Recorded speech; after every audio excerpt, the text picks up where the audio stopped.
Welcome back to Going Walkabout. There is a magical place only 28 miles off the coast of Los Angeles, a place where giants made their home, where the buffalo still roam, a place surrounded by emerald seas, inhabited by kelp forests.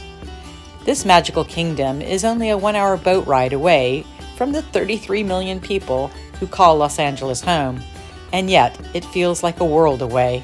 If you want to experience a different world, come to Catalina Island.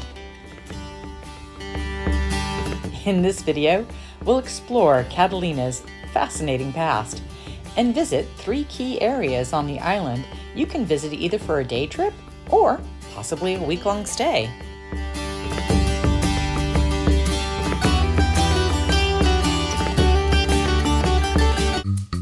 My love affair with Catalina began in the 60s and 70s when we would take my dad's 28-foot sailboat from Long Beach to Catalina's Emerald Cove at the south end of the island.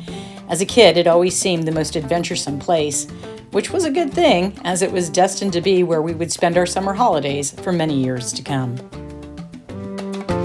Well, the allure of the island stuck, so even when my husband and I got our own boat, which was 50 feet in our permanent residence, we would then take my dad over to Catalina for long weekends. Our days were spent snorkeling and watching the divers catch fish and find abalone. To me, it was always an exotic world, light years away from the worries of LA. Santa Catalina has a fascinating history, having been inhabited for over 7,000 years. First, it was part of the Spanish Empire, and then the good old US of A. In 1891, the Banning brothers bought Catalina and put it on the modern-day maps. They put in roads, a hotel, and began to develop it as a resort destination. Jump forward to 1919, when the entrepreneur, William Wrigley Jr., known for his gum, bought nearly every share of the Santa Catalina Island Company, which gave him controlling interest of the island. His goal was to make Catalina a playground for all.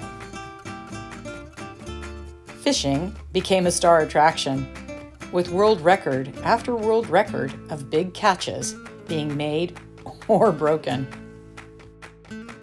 As the owner of the Chicago Cubs, Wrigley brought the team to the island for spring training.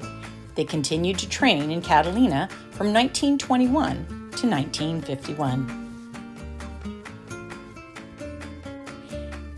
Wrigley courted movie companies to come make films on the island, which introduced the much-loved buffalo to the island. Starting with 45 animals, the herd currently sits at about 150. So many entertainments were created in Avalon to lure people.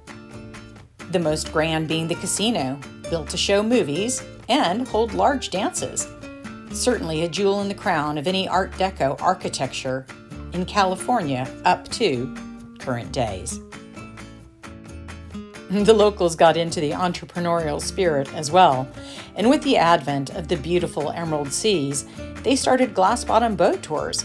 The young locals diving for coins under the glass-bottom boats were like young mermen, a harbinger of things to come. Our first stop is the south of the island, Avalon. You can get there via a boat from Long Beach or Newport/Huntington Beach. You'll come directly into Avalon Bay, with just a short walk needed to get into the main town. Receptions are usually very welcoming, just like the time Doris Day visited after making her famous movie, The Glass-Bottom Boat. Oh, I'm sorry, but that's a pretty funny-looking suit.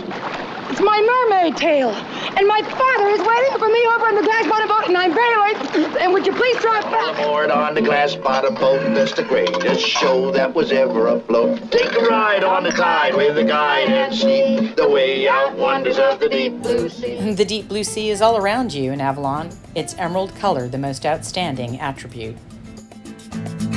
One of the key sights to see while you're in Avalon is the casino.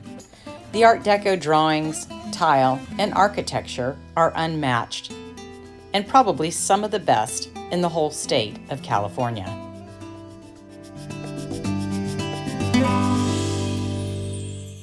The Descanso Beach Club is a newer addition to the island. However, it is delightfully done, and you can bask in the sun, order cocktails, or take advantage of the zip lining, which is what I did, and I highly recommend it. Back in town, walk the pier, which is one of the oldest in California. You can grab a bite or enjoy watching the beachgoers play in the pristine waters.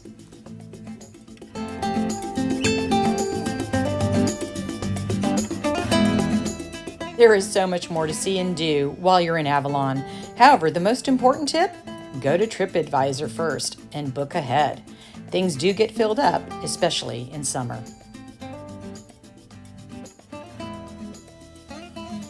Next stop, Two Harbors.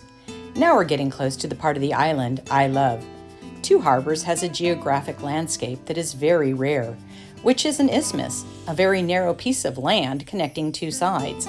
In this case, the land is a bridge from the Isthmus Cove to Cat Harbor. As a kid, we used to sail to the isthmus from Emerald Cove to resupply during our 2-week vacation. Thank God for the Two Harbors General Store.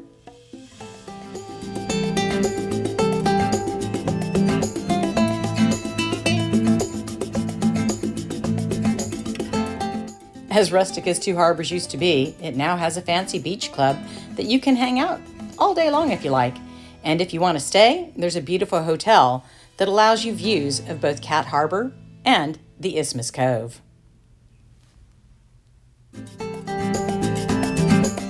For those of you with a leaner pocketbook, you can still camp at Two Harbors Campground, giving you the ability to fully enjoy and explore the Isthmus and Cat Harbor area.